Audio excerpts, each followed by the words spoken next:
would you please have a seat? In 2 minutes, the Prime Minister will arrive. Please take your seats, those who are still standing.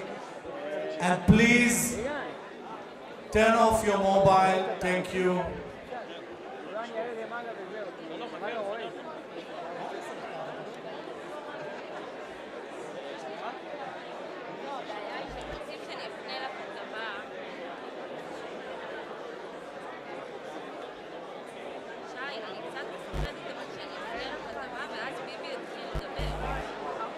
Hi, good evening, ladies and gentlemen. We're very pleased to see you here this evening, but we would appreciate very much your cooperation with us. In a few minutes, the Prime Minister of the State of Israel will enter the hall.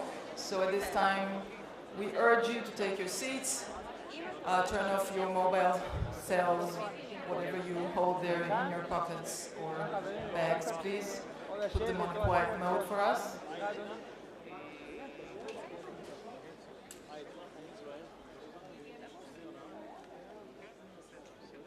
Wow, so many lights. You look wonderful like this. Anyway, we will begin shortly. 2-3 minutes, the Prime Minister are here, and the security just urges us that you at this time stay at your seats. A bit not comfortable, but we will be here shortly after those messages.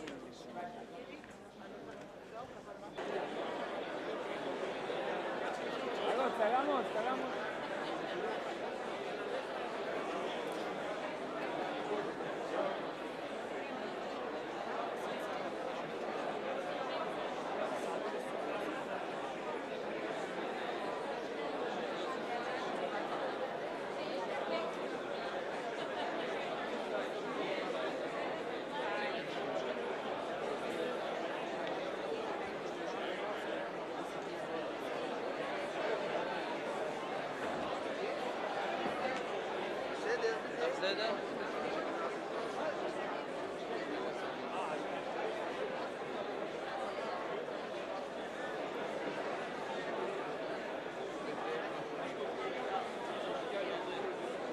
תהיה פה תפנה רק את זה שהוא מגיע.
Okay, here we go. Esteemed guests, ladies and gentlemen, welcome to Jerusalem and to the 2014 Media Jewish Summit. Would you all please stand as the Prime Minister of Israel enters the hall.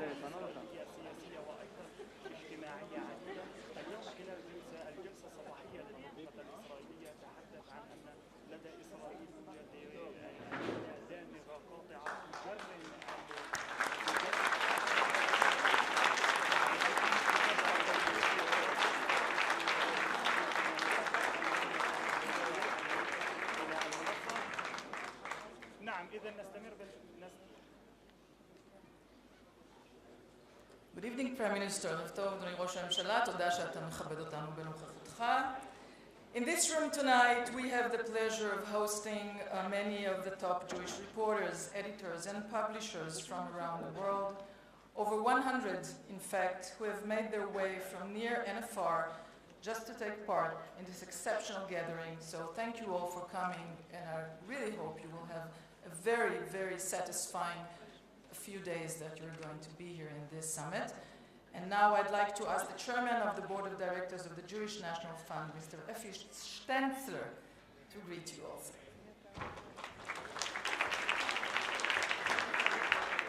Thank you very much. Honorable the Prime Minister of Israel, Mr. Benjamin Netanyahu, Mr. Zev Elkin, the Foreign Affairs Chairman and Defense Committee, Nitzalchem, ladies and gentlemen, they say that a single Jew is a whole world. Two Jews, and it's already a din Torah, an argument. Welcome to the most challenging conference in the world, the first Jewish Media Summit.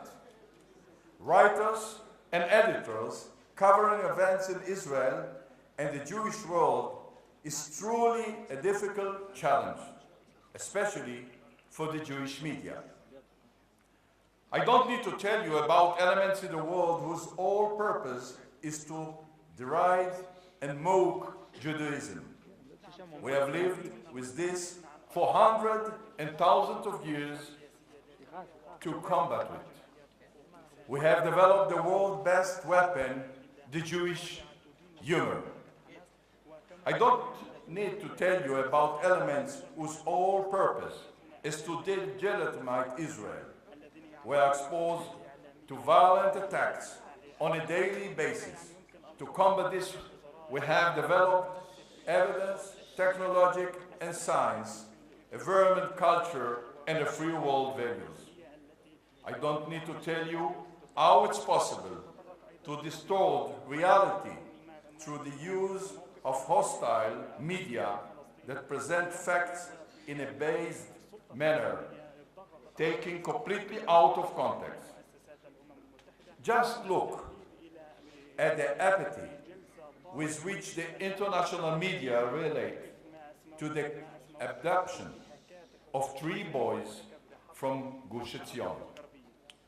We have here with us the Prime Minister, Mr. Benjamin Netanyahu, is turning every stone to bring this painful episode to its conclusion and to ensure that such a terrible scenario will never repeat itself.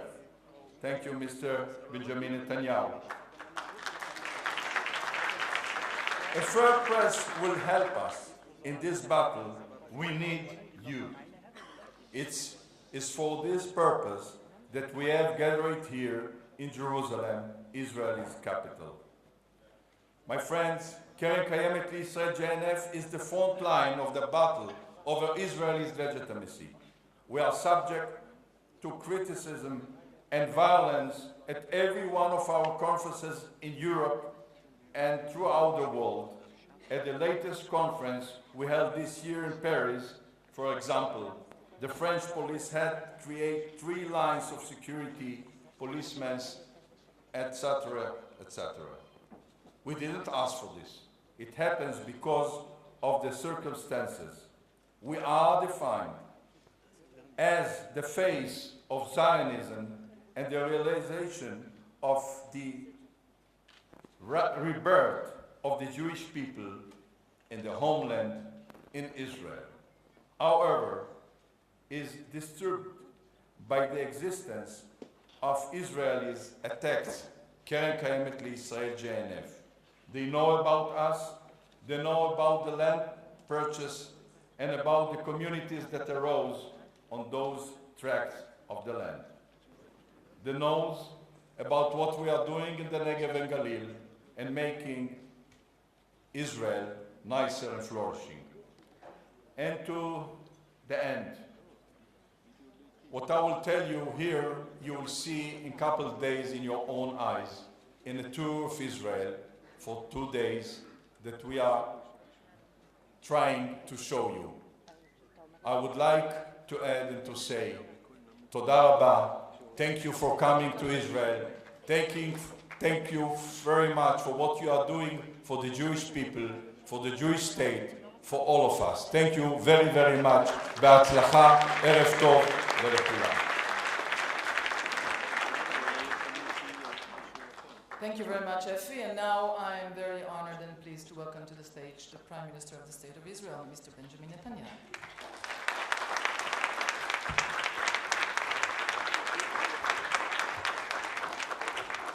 תודה רבה. Thank you. Thank you, my friend and colleague, the chairman of the Defense and Foreign Affairs Committee of the Knesset, Zev Elkin, Effie Shtessler, the chairman of JNF, whom we've just heard, Nitzan Chen, who's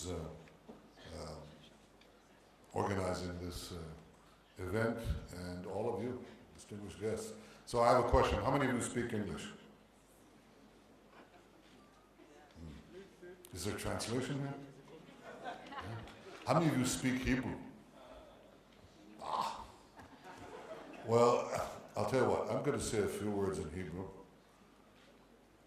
and then I'll say a few words in English, and as I speak Hebrew, this will be an encouragement for you to attend Ulpan, so, you know, on the next time we meet, you could understand everything that I say.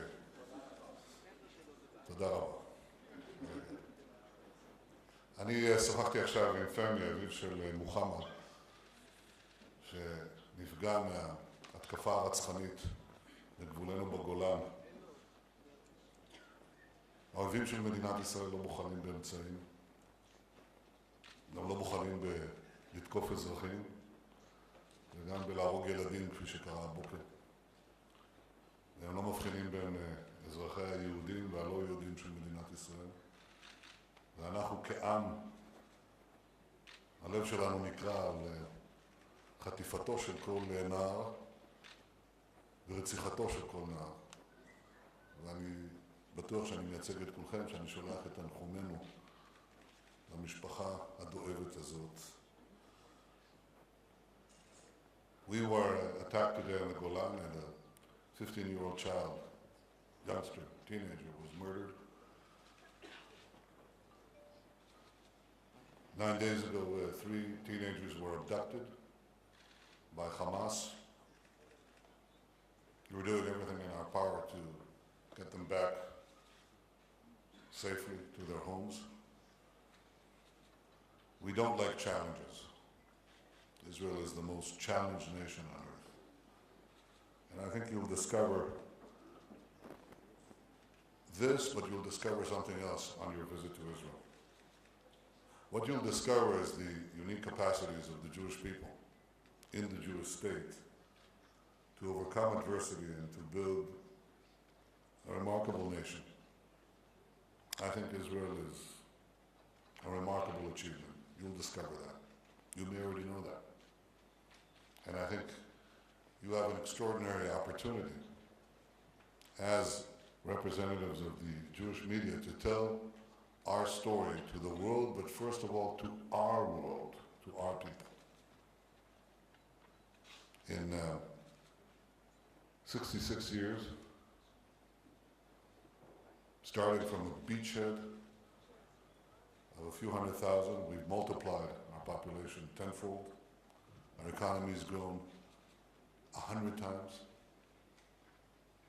The Israeli economy that you see today is like 100 Israeli economies that we had at our independence. Our GDP per capita has grown 30-some times. Israel is the center of world technology and innovation. Our feet are grounded in our past in this land, but we seize the future. See, I just told you that our population grew tenfold. I didn't tell you that our rainfall decreased almost by half. So you can imagine that? We have half the rainwater. We don't have big rivers. Don't have that many snow-capped mountains. We have one that doesn't produce enough water. Our rainfall goes down by half. Our population expands by 10. Our economy by 100. our standard of living by 30. We have no water problem. How's that possible? It's possible because we have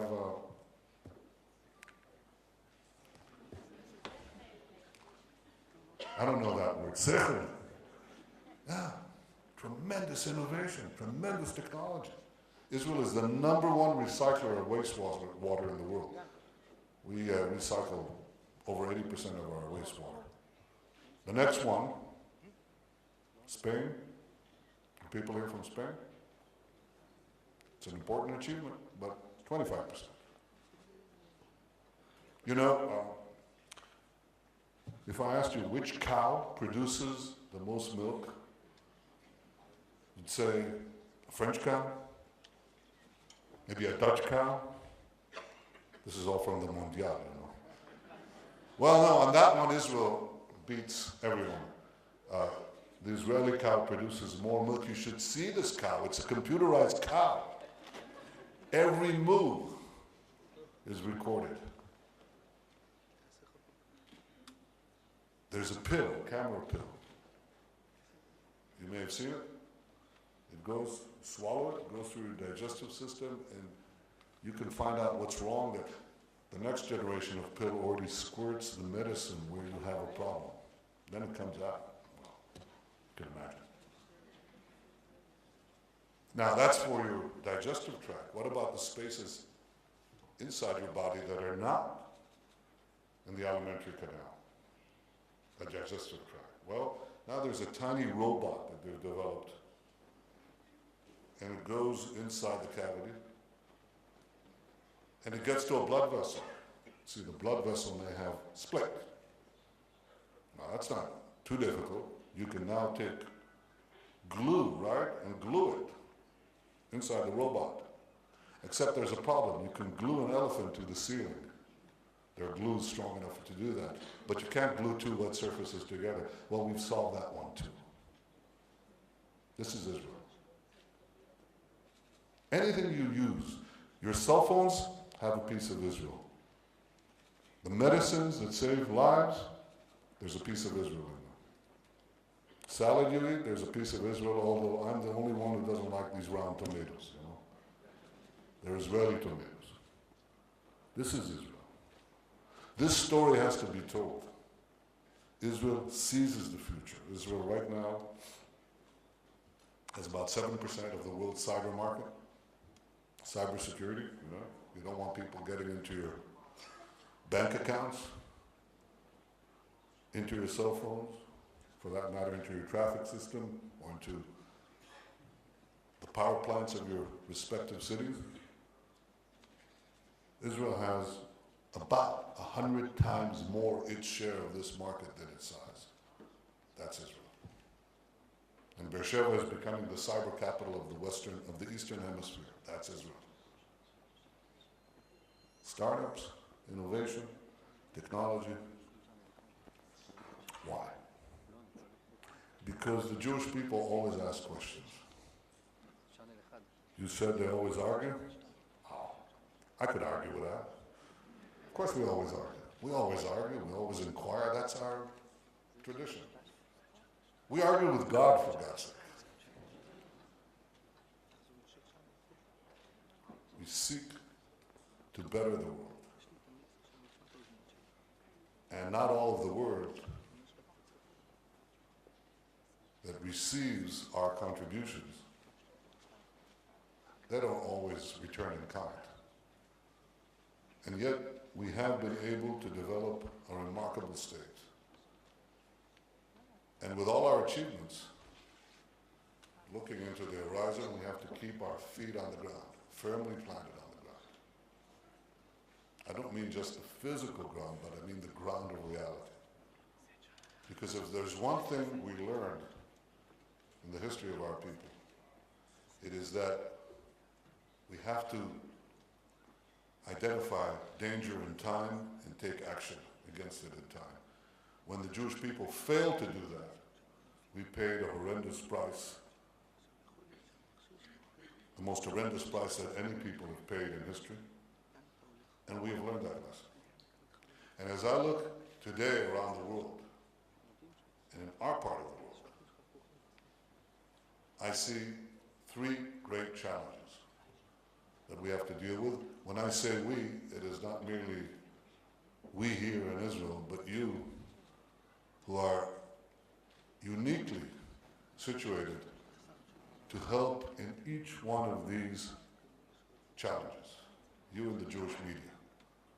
The first challenge is the rising tide of anti-Semitism, especially in Europe, Western Europe and Eastern Europe. It's an amalgamation of three forces: hard left, hard right, and the Islamist anti-Semitism that has perforated many parts of Europe. We've seen the bloody consequences of this hatred in Toulouse and in Brussels and elsewhere. And we have to fight it. We cannot accept it. I think that we have to speak out against it forcefully. The only way you defeat a lie is with truth, with facts, with courage. And I think that the truth has to be told about the Jewish people and the Jewish state, first by the Jews. Nobody will defend us if we do not defend ourselves. That's the first thing that I ask you to do, but it's also the first thing I expect you to do. You should demand it of yourself. Don't bow your head. Stand up proud. As Jews, speak the truth, assail the anti-Semites. By the way, I just heard that in the United States, where there is a huge support for the State of Israel, all-time high, there's still an association. Small association, but nevertheless an association of the Presbyterian Church that decided to apply some divestment against Israel. I said, you know what I would do with them? I would ask them to come to the Middle East and look around. This is what they choose to do today. And the Middle East is fragmented in this horrible war, this savage war. Savagery between militant Shiites and militant Sunnis. Hundreds of thousands are being slaughtered, millions are displaced, Christians are fleeing for their lives, churches are burned. The only place where you have freedom, tolerance, protection of minorities, protection of gays, protection of Christians, and all other faiths is Israel. So I suggest to them to take a plane, come here, and then, if we can manage it, let's arrange a bus tour for them in the region. Let them go to Libya, Syria, Lebanon, Iraq. And my only suggestion for them is that, well, I have two suggestions for them. One, that it be an armor-plated bus. And two, that they shouldn't announce that they're Christians. Israel is the only place, it's the only beacon of light, of true freedom, true tolerance, in this very large expanse between Gibraltar and the Khyber Pass. And you should say it. You should tell it to the anti-Semites. You should speak about the greatness and tolerance of our people. Here, in the various communities, you should fight anti-Semitism. That's the first challenge we have. We have made a decision today in our cabinet to assist and to bring to Israel the communities in Western Europe and Eastern Europe. Anybody who wants to make Aliyah, and we want them to make Aliyah, to come to Israel, but the first order of the day is to fight the anti-Semites. The second is to cement fraying identities in the West, and especially in North America. And I'm talking about young Jews who have not received a Jewish education, have not been to Israel.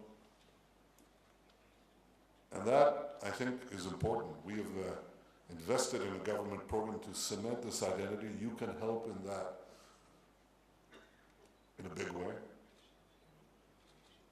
There are great programs like Birthright and Masa, in which we want to bring young kids here. There is no substitute for bringing youngsters like yourself here to Israel to see with your own eyes and to communicate it to others, because we believe that when young people are exposed to our country, and our country, I mean our collective patrimony, and to our heritage, we can infuse them with pride. We can make them want to be Jews. And we'll persuade some of them to come here. And that, I think, is the second great challenge that we have today, which I think you can assist in and you can take a major part in. And the thing is, the third challenge is the dangers that come from our region. And I've spoken about what is happening here. What is happening here now is that the centuries-old hatred between Sunnis and Shiites have now been uncorked with the collapse of the secular regimes, mostly dictatorships, that have contained us. They've collapsed, and the Shiite militancies are fighting the Sunni militancies with greater and greater venom and barbarism, and everyone that's caught in between. This is a fault line between civilization and savagery. You can see it on the Golan Heights. You know, we set up a field hospital there. I suggest you go there. And if you don't have it on your plans, Nitzan, organize it. Just go to the field hospital. We take in Syrian civilians, children. Some of them lost limbs. We take care of them. They've escaped the hell that is Syria today, and we take care of them. Then we allow them to come back, but we can't take their photographs of these children, or publish them rather, because they'll be executed for being treated, for having their lives saved in Israel. They'd be executed. This is a fault line between civilization and barbarism. We cannot correct in the near future this tragedy, neither in Syria or in Iraq. Both camps, the radical Shiites led by Iran, and the radical Sunnis led by Al-Qaeda and ISIS and other organizations, they're enemies of our civilizations. They're enemies of humanity. They're enemies of Israel, they're enemies of the United States, they're enemies of every country that is represented here by you. When your enemies are fighting one another, don't strengthen either one of them. Weaken both. There are things that can be done to blunt the ISIS takeover of Iraq, just as there are things that must be done to blunt Iran's takeover of Iraq, so that what happened in Lebanon and Syria is not replicated. That's important. But by far, the most important thing today, not only today, but in a historical perspective, the most important thing is to make sure that a militant regime, a militant Islamic regime or a militant Islamic movement does not get its hands on the weapons of mass destruction. That is the number one imperative of our times. Now, while the Syrian conflict was not solved, what was achieved there in this realm was important. The agreement to get rid of the chemical weapons in Syria was important. And it's almost completed. Over 90%, much more even, has been removed. Notice what I said, removed. The chemical stockpiles, the weapons, the means to manufacture chemical weapons, they've been removed, taken out of Syria. And that task should be completed. That is not the deal that is now, I fear, being negotiated with Iran. Rather than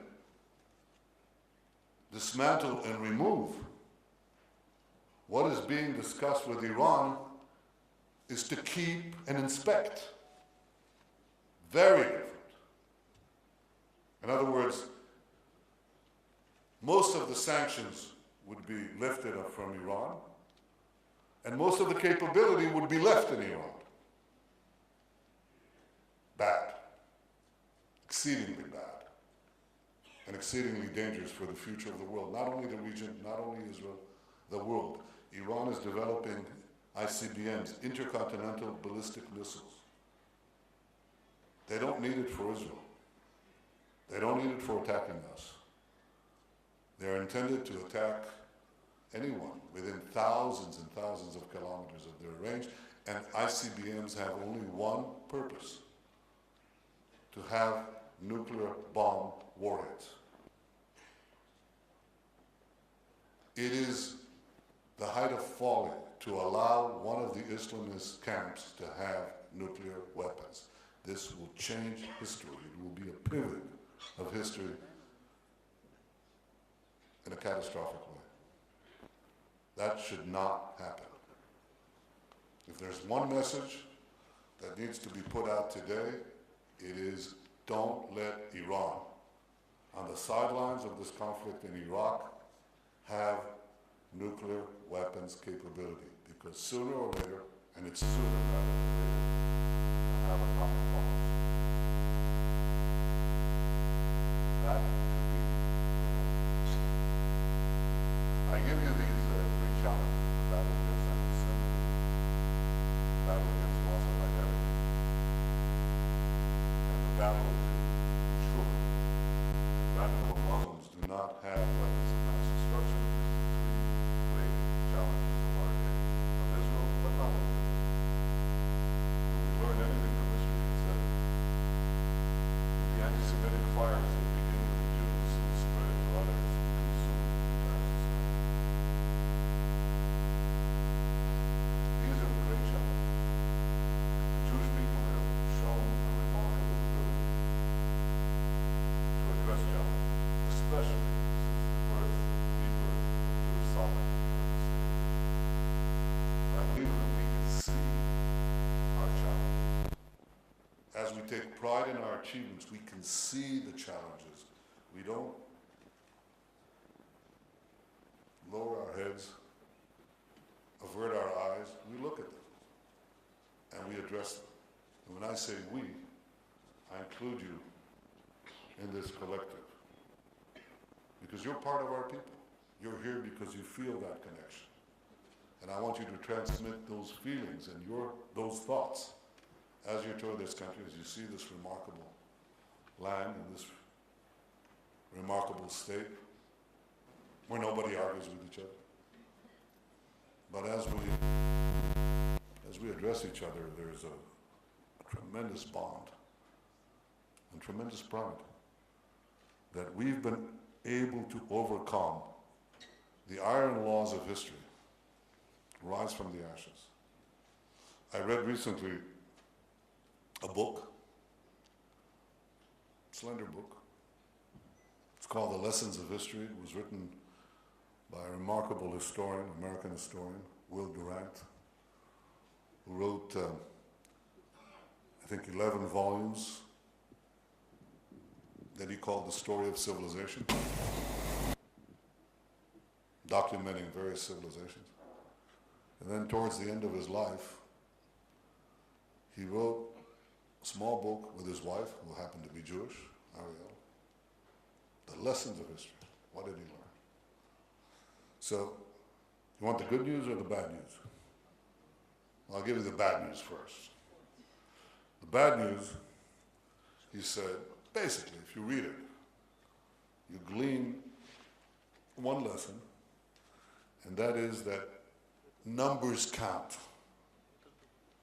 You know, big nations have an advantage. They produce bigger GDPs, which produces more military ability, which produces more prowess, which overcomes other nations and so on. They too go through cycles of decline. Numbers count. But then he says at a certain point that you can beat numbers and geography if you have a cultural force. And he said the young state of Israel is perhaps the best example of the ability to overcome the odds. Now this was some 40 years ago. I think we've overcome the odds since. We'll overcome the odds now and in the future. We overcome it with what he calls our cultural force. And I call it our heritage, our hope, our faith, our bond. That is what I want you to express to Jews everywhere, young, old, middle-aged. I know you'll do it. Welcome to Jerusalem. Welcome to Israel. This is your land. Thank you.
Okay, so we continue. We're here to start the summit, which will run through Wednesday, and hopefully broaden everyone's horizons on many issues facing Israel and the Jewish media in the diaspora.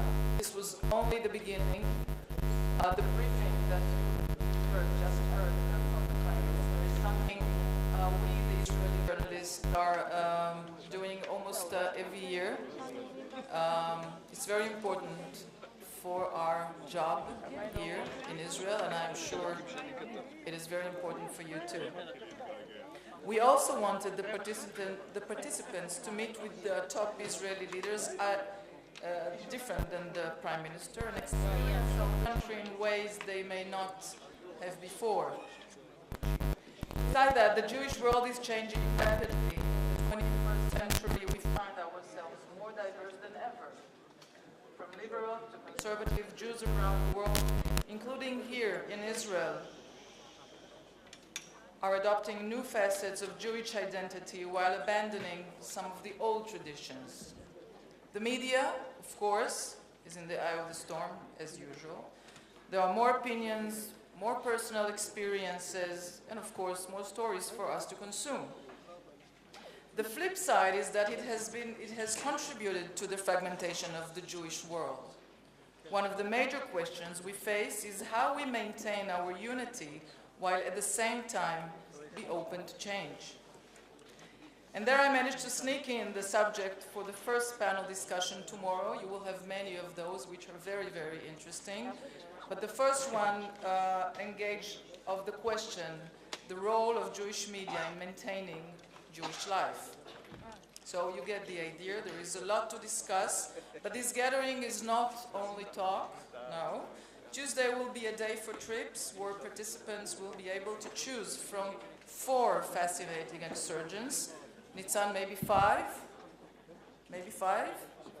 Yeah, the hospitals is going on plan, and it's fascinating. I have my program on Saturday evening at 8 o'clock on Channel 10.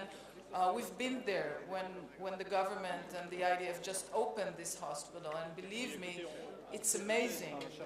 I mean, we are criticizing the government, that's our job, but also at that time, even as Israelis, we could not say even a bad word about this initiative because it's really, really extraordinary. I don't think there's any other army or state in the world that treat that way its enemies. So, what else? Wow, I have a joke for you. You must laugh now, okay? Let me try it on you. They say, Effie spoke here about 2 Jews in a room.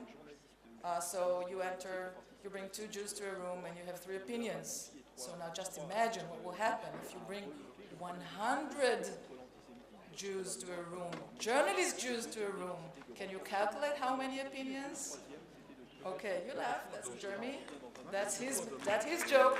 Anyway, while we are trying to calculate these numbers, the conference prepared a short clip with the help of many of you who've come to Israel just to be here with us. So let's enjoy this clip for you.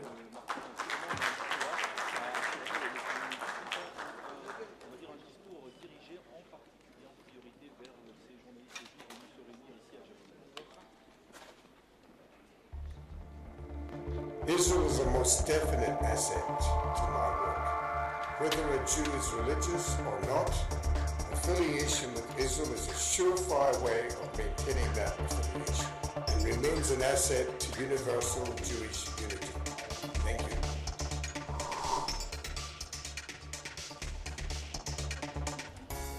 Israel is definitely an asset to my work as a journalist here. Many countries and people have very positive attitudes towards Jews and Israelis, and those include countries like India, Japan, South Korea, China, of course Hong Kong, and the Philippines as well.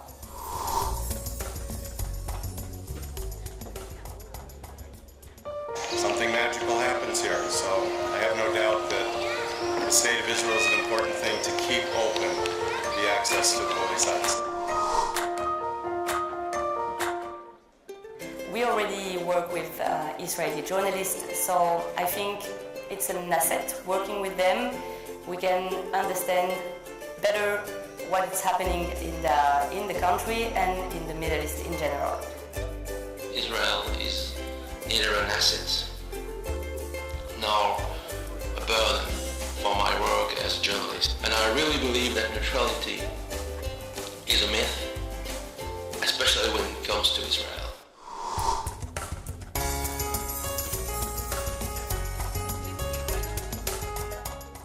זה לא כבד להיות עיתונאי בחוץ לארץ. ההפך, אנחנו נותנים את הסיוע לישראל בכל מצב, בכל רגע. זה כבוד, זה לא כבד. Writing for the Jewish media, I think it could be both. But I think of it as a golden opportunity to sift through the lies and propaganda about Israel, the gross distortions, and the general malice towards Israel, and get down to the truth. I don't view it as an either or. When I'm putting content together for my publication, I don't filter it through the lens of asset or burden. Israel forms the bedrock of our coverage. Израел е актив в работата ми на журналист в еврейска медия към вестника. Проявяват интерес политически и обществени организации, които получават от еврейски вести информация за Израел. If anybody takes a look at our newspaper files, you can see that each page is linked to Israel, politics, common life, culture, achievements, people. Newspaper Shalom tries to be for our readers an open window to Israel. I think this is the answer. Israel is a huge asset to journalists because it's a source of great, good human stories, diplomatic stories, war stories, and scientific stories of a unique kind. So it punches way above its weight in the news sphere. Israel is a great country to grow up in. Welcome to Israel. Israel היא תעשה מעונות שהשתנה מדברות עליו בירושלים. לפעמים תולים מישראל, חזרת לירושלים. דבינה ישראל.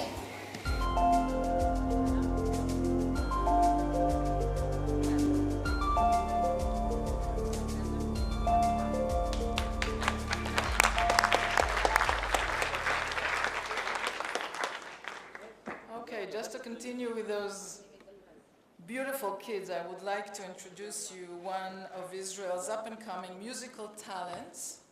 Her name is Inbal Greshkovich. She was discovered on the first season of the Israeli version of The Voice. You know The Voice in your countries, probably. She's been in shows all around the country and recently released her first album, made Havana in Hebrew, or Understanding in English. But tonight she will be performing the classic song of Leonard Cohen, Hallelujah, for you. Immediately following will be Hora Efrochim, part of Hora Jerusalem Dance Ensemble. And if you didn't see them up till now, you will have a great time. Hora Jerusalem was formed in the 60s and since has danced its way across the world representing Israel at international folk festivals and concerts. Hora Jerusalem is under the artistic direction of Chagit Zargrari. So please welcome Inbal Gershkovich and Hora Efrochim. בבקשה.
the hard work begins. But I'm sure you had a great time because I went through the panels and the visitors and the speakers that you're about to hear and the excursions you're about to take part in, and I'm sure you're going to have a great time here in Israel. So I wish you all only the best. Now you are most welcome to the foyer outside for desserts and also to experience jazz in all languages from Jerusalem's own micro theater. So good night and enjoy your summit. Thank you very much.